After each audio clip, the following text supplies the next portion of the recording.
जय जगन्नाथ सांग मैंने केमिति अच्छंती जगन्नाथ कृपार आपण समस्ते भलरे थांतु। चलतु आज कखारु टंकराई देखा।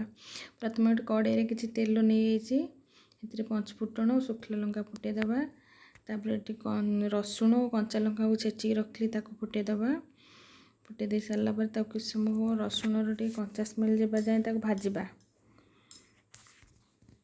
एबे कखारु आलू आपण चाहिए सारू भी पकई पारे। मु सारू पकईली आग कखारु को आलू को टिके भाजीदबा। तापर कखारु डंक को काटिक रखी भी पकईकी भाजवा।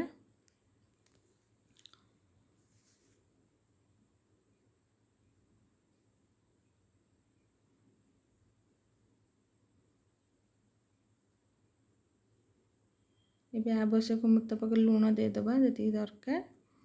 तापर कभर कर देकी सिझा पाई छाड़ीदबा किस समय।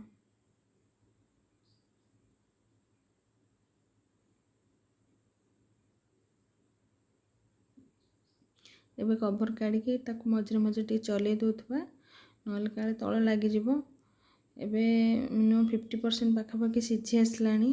एबे दबा जो राईटा बाटिकी रखिथिबा शुखला लंका सोरिष जीरा रसुण बस एतिकी बाटी रखते ताको मिक्स करदबा ता सहित।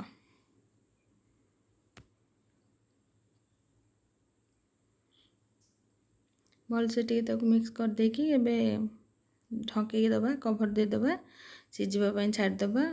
एबे ऑलमोस्ट 80% सिझी गलानी।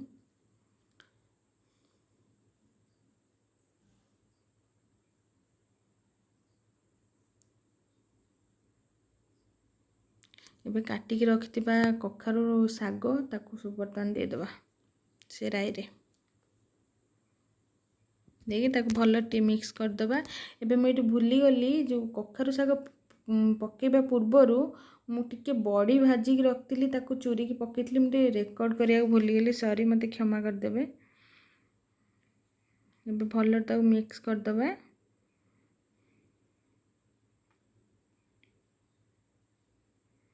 मिक्स करी पुणी लिड कवर करके छाड़ीदबा साग सिझला पर्यंत।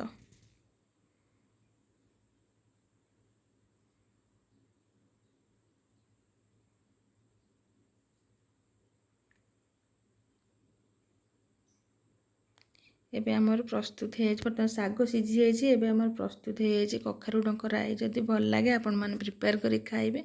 रही जय जगन्नाथ।